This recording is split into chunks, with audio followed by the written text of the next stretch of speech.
Hammaga assalomu alaykum, xormeylar. Tinchmisizlar, tuzukmisizlar? Mana bizda oila tayim boshlandi. Hammamiz kech bo'lganda yig'ildik. Uydamiz, uburkalar davom etyapti. Uylarni yig'ishdi, ro'zaga, bayramga, kitasiga Novoy god bizda yaqinda. Undan keyin ro'za, hammasi ketma-ket bo'lgancha uylarni polniy uburka qilib, hammasini yig'ishtiramiz. Videolarni sizlar bilan bo'lishda davom ettiramiz. Shu bilan qorinlarni to'yg'izdik.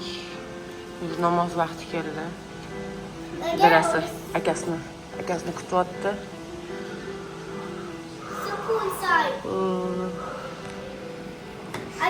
Mana ozgina mazam yo'q. Har doimgidek. Mama, what's this? It's this. Shunaqa qilib o'tiramiz. Endi xonim o'yinchoqlari mana namozxon. Uyimizda ham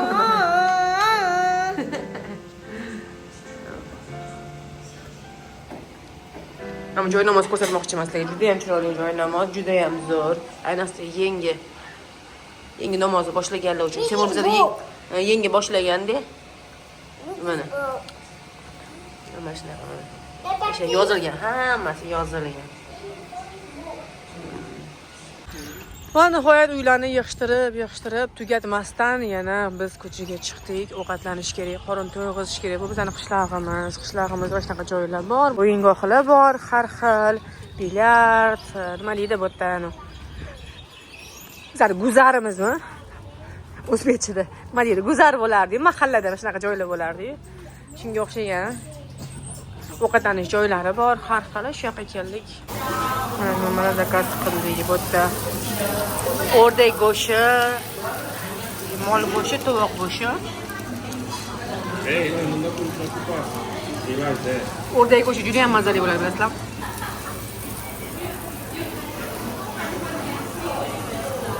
Al-Xirorovat svet yaxshi emas ekan bu.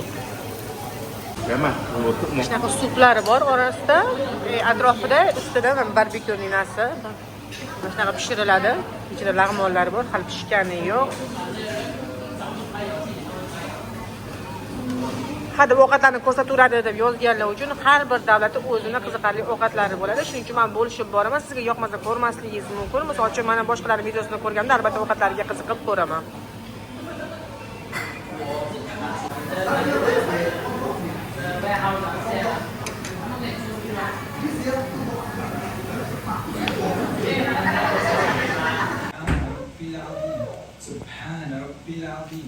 سبحان ربي العظيم سمع الله لمن حمد ربنا ولك الحمد الله أكبر سبحان ربي الأعلى سبحان ربي الأعلى سبحان Xonalarni tozalash ishlari chala qoldi, chunki akamizni ishlari bor ekan. Ishlar tozalab, har kun tozalaymiz, har kuni otxona. Mana qaranglar, xudo.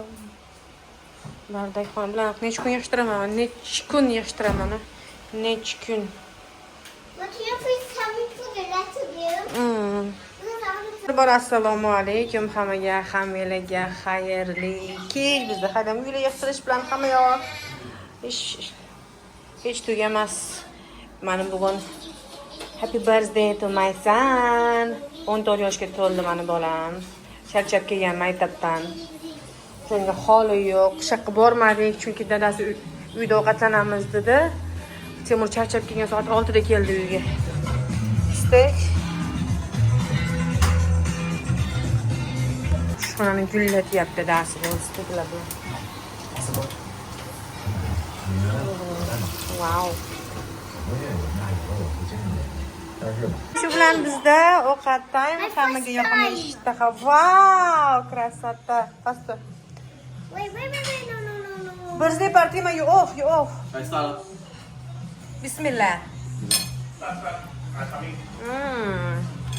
Biraz hamma yoni yuvyapti. Bizda yana kirbazim.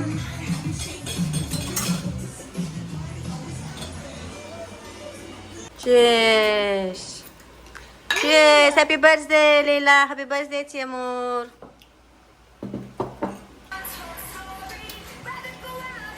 Happy birthday to you. Happy birthday to you. Happy birthday to Timur and Leila. Happy birthday to you. Woo! Wait up.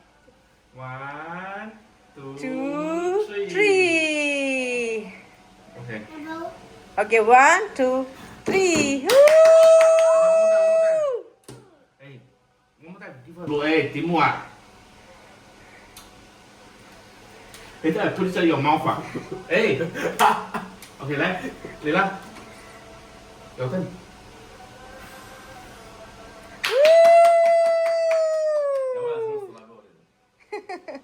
Tug'ilgan kun shunaqa bo'lyapti. Can I see them? Can you see Eng yaxshi ko'rgan tug'il anaqa torti mana shu buni. Umuman kremli narsa yemaydi. Buvlari, mana do'dalari hammasi yig'ilish. Shall we start eating?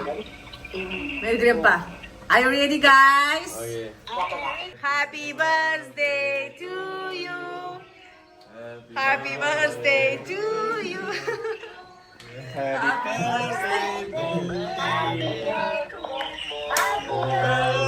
to Leila. Xayr hammaga. Paka. Mana shunaqa mehmon bizani uyimizda. Are you guys ready? 1, 2, 3. Nice. Happy birthday everyone. Sit down. Shu hamma tug'ilgan kuni mayli, yana birga o'tkazib olamiz hammasi. Sizlarga o'tib ketgan bo'lsa ham har kuni bo'ladi. Bizda ishlar qizinmoqda. Uy uborka, Xudo xolisa Ramazonga uylari. Hammasini tozalab, uborkalar qilib, ikkalasi ikkita bayram, qo'shaloq bayram. Kitayskiy Noviy gод bo'ladi. Va albatta roza. Shu bilan hayit, hamma yoqni tozalab. Hamma o'z ishi bilan.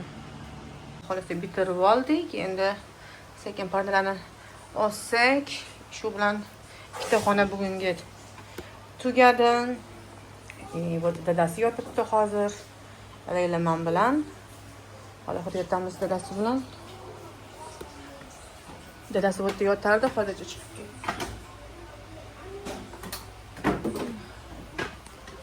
Shu o'yinchoqlarni sasirovka qilib hammasini termasini tarqatib yuboraman. Bir akamiz ertaga maktabga tayyorgarlik.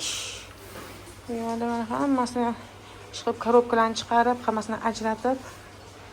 Shunday gap. Mana nihoyat meni kutgan narsam keldi. Men oldin ochib ko'raman, tez parsel orqali zakaz qildim. Mana nima qilib yozib telegramlariga ulansanglar ham bo'ladi. Boshlaylik.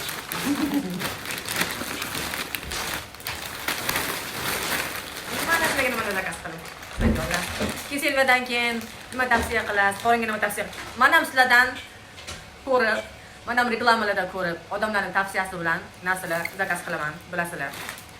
Men ham sizlarga o'xshab ko'p yeb qo'ygan joylarim bor. Ko'p pullarim kuyib ketgan joylar bor, shuning uchun men ehtiyotlik bilan narsalarni olaman, ko'raman. Albatta, bu magazin juda ham mashhur ekan. O'zbekistonda yetarlicha o'zini muxlislari bor ekan. O'shaning uchun ulardan men zakaz qildim. Albatta, fitness uchun ham shortsiklar zakaz qildim. Qorin tortadigan narsalarni ham zakaz qildim. Chunki juda ham ko'plar buni maqtagan, shuning uchun men ularga o'zim yozdim. Boshladik, ularjonlar. Pullarni taqamiz. MK razmerdan boshladim. Mashina shqapasini zakaz qildim. Ana, qol qo'yinlarim bilan kiyishga. Menga nimasi buni yoqdi. Hamma narsa ham, hamma konsertda ham mana bunaqa ushlab turadigan rezinkasi qo'ydi. Ko'pik ko'tarib ketadi, bilasizlar. O'shaning uchun mana rezinkasi buni rezinkaga o'xshab uchab turadi va tupaga chiqib ketib qolmaydi. Va buni eng menga yoqadigan tarafi, yoqqan tarafi, ya'ni mana bu joyda zamoga bor ekan. Siylar qistab qolsa, mehmonda hojat, hozir yetishim kerak, bundoq qilish kerak, butun yetishini qilmaysizlar. Hammasida zamoqlari bor. Bemalol tualetga kirib, o'tirib, ishlarni bajarib chiqayotgan bo'ladi. Mana shunaqa qilib yaqinroq qilib ko'rsadik. Ochadi, yopadi mana. Bunaqa ko'rsatib, qorindan ko'rdam, zo'r tortib beradi. Elka bo'lgancha kattaroq hozir menga bu. Ozgina MKda zo'r tortib turadi. Bundan ham zo'r tortib turadi. Lekin sekin mana shunaqasidan boshladim. Bo'shroq bo'lsa, yuragim siqilib ketmasin sirazi, chunki o'rganmagan odamga qiyinroq bo'ladi-da bu narsa. Mana shunaqa qilib kiyib ko'rsatib olasiz. Imamda ochiq, mana. Ochiq. Mana ko'rsating. Imamda ham ochiq. Bunda zamoq yo'q. Shunaqa kuyininglardan, to'rt kuyininglardan zo'r turadi qizlar. Assalomu alaykum hammaga, hammaga xayrli kech. Zivandan yalpayib gaplashamiz degan suhbat bo'ladi. Befarosat yalpayib ham gaplashar ekanmi, befarosat yurganlar ham bo'ladi albatta. Endi hammaga bir xil yoqa olmaymiz albatta. Xo'p, juda ham ko'p savollar keladi. Ayniqsa Instagramdan juda ham ko'p savol, eng qiziqadigan, ko'pchilikni qiziqtiradigan savol. Turmush o'rtog'ingiz musulmon bo'lganmi yoki musulmonlikni qabul qilganmi deb so'raganlar. Turmush o'rtog'im menga uylanishdan oldin islomni qabul qilgan. Albatta Singapurda o'zini qonun qoidalari bor. Oldin biz Indoneziyada islom dinini qabul qildirib, nikoh o'qitirib, keyin Singapurga kelganmiz. Va oradan vaqt o'tib 20-yilda yana qaytadan ismlarni o'zgartirgan holda yana islom dinini boshqatdan qabul qildirishgan. Chunki Singapur o'zining qonuni bor. Albatta bu haqda men yana keyingi videoda sal to'liqroq bilan bo'lishaman. Hozircha shu akalari haqidagi videoni davom ettirmoqchiman. Ozgina o'tkazib hikoya qo'yganim tezlashib ketgan ekan, odamlar o'qolmabdi. Shuni boshqa tashlab uchun qo'ymoqchiman. Bu joyni bilaman.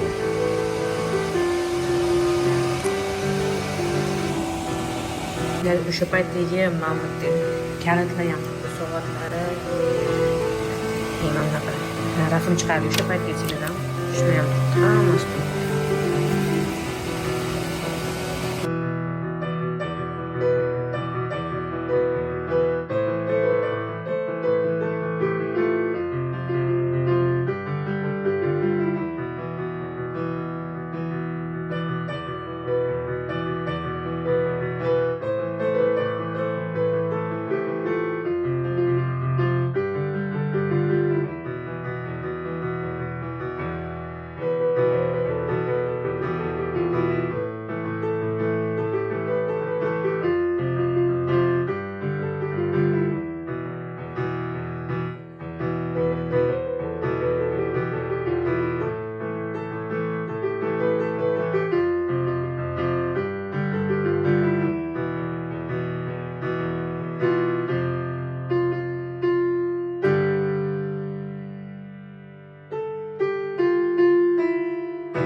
Şöyle.